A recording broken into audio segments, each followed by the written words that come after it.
Our big story tonight, digging deeper into a deadly ATV crash. 7 investigators obtained 25 hours of police video linked to the death of a teenager tased by a state trooper. He flipped. Yep. Tell him there's an accident. What happened? They tased him while he was driving, causing him to flip and crash. Yeah, he crashed into the bed.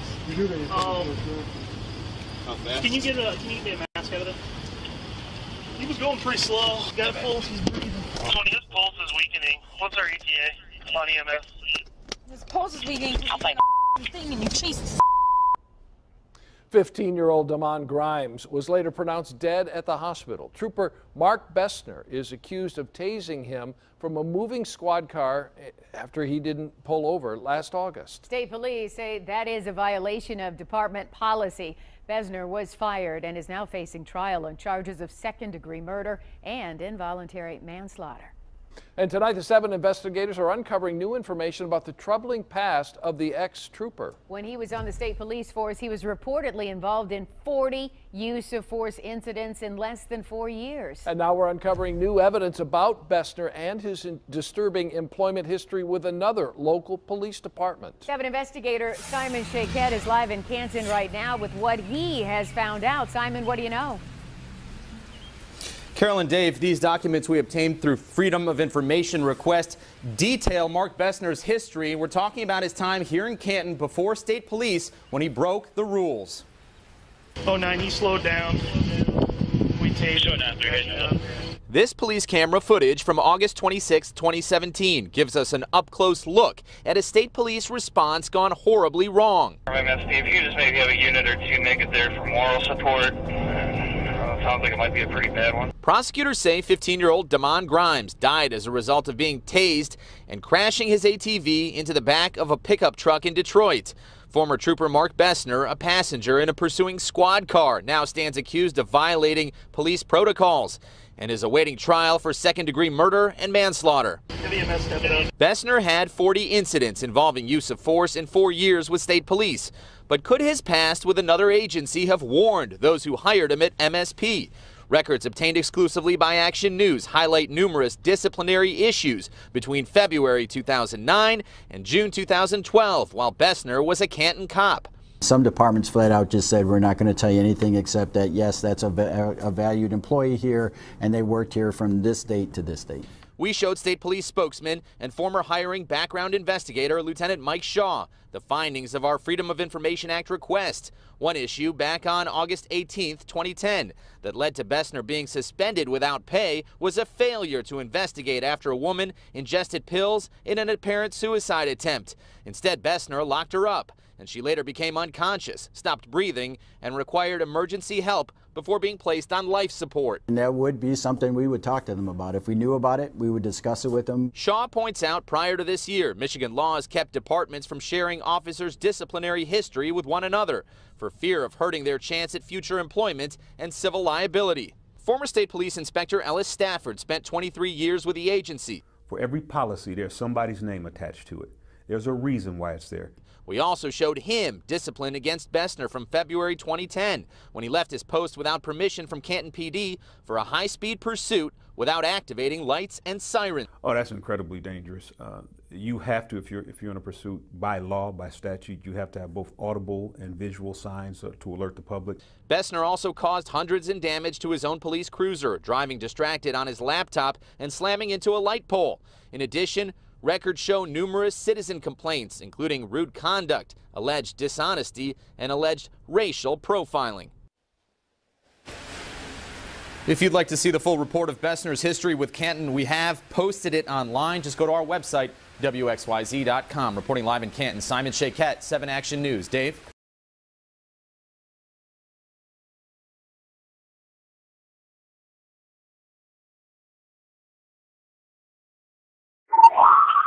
Tony, give us priority. Chasing an ATV, east on Rossini from Reno. It's a red quad, black veil, black shirt. Coming up to Regent. DPD's coming right at him. Through Regent.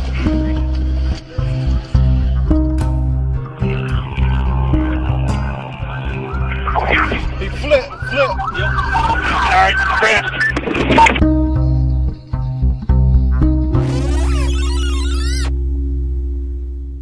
Moments before this ATV slammed into the back of a parked truck, it was being chased by Michigan State Police, their bumpers just feet apart. He flip. Yep. Alright, crash. Proceeding crash. After the crash, as we cut to a different angle, you'll notice the state troopers' overhead lights appear to be off. Start EMS. EMS will be on the way. Based on the time code we've added, 24 seconds elapsed before the first flash of lights. That coincides with the first Detroit police officers arriving. Yeah, he's got a pulse and he's breathing. He's unconscious. Clear. Two more Detroit police officers approach.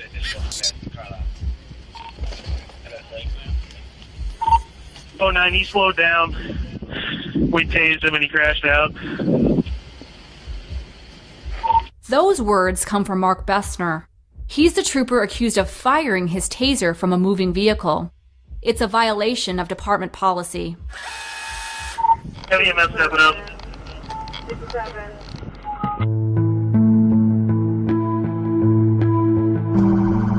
EMS is on the quick.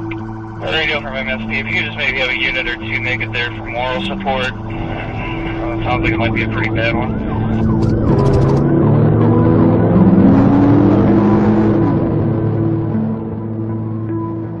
The footage you're watching comes from dash cams, body cams, and security cameras. State police didn't give us dash cam videos from the car involved in the chase or from one in a nearby Detroit police car. They also blurred images of the body.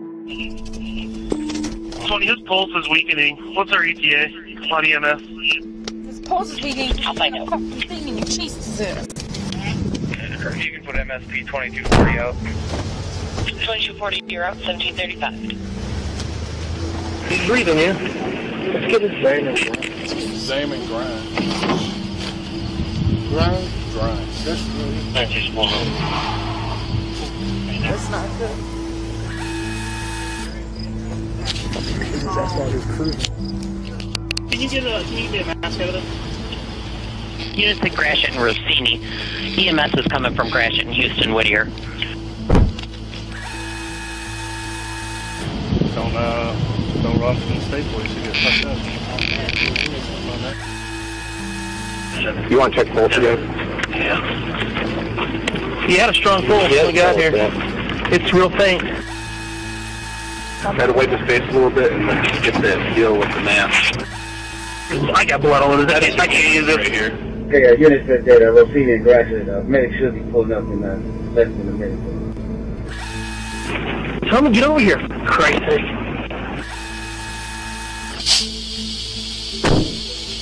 Come on, fellas. Is that his phone? Yeah. As EMS arrives, several Detroit police officers turn off their body cameras.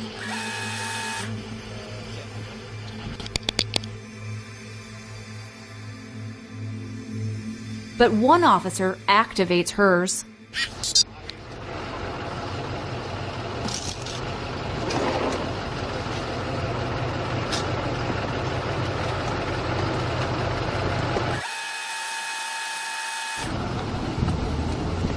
Should we give them like an escort or something to St. John's? Should we give them an escort to St. John's? Hell no. They got license hours. Yeah. We only do that for police. Okay. I don't know. If an officer was shot, we I didn't know they were chasing a four-wheeler. About 10 minutes after the crash, Damon Grimes is taken to St. John Hospital. Doctors pronounce him dead on arrival. He was 15.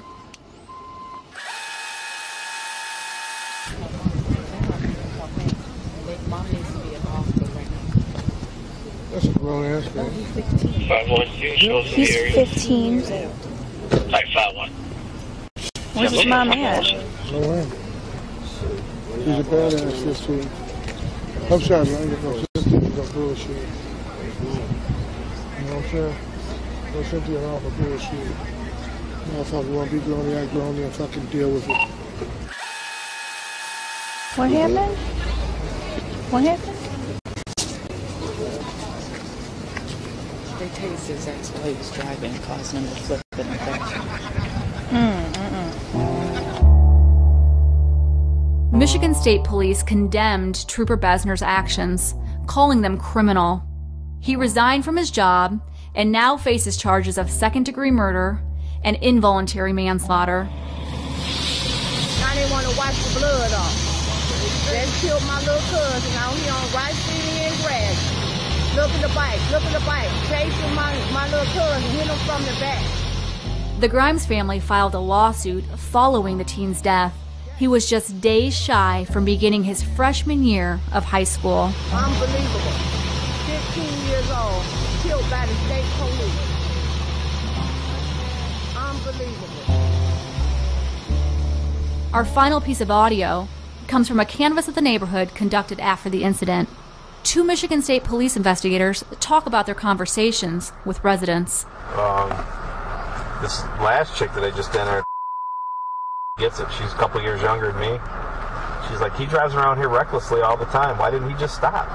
She's like, all these people in here are wanting to talk about protesting the police. He drives this neighborhood recklessly all the time. Why didn't he just stop? Well, it's what we say, but people don't feel that way at times for whatever reason. So.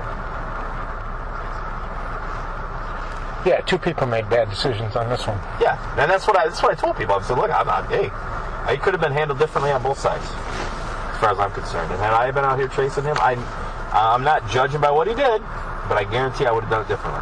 Guaranteed I would have done it differently.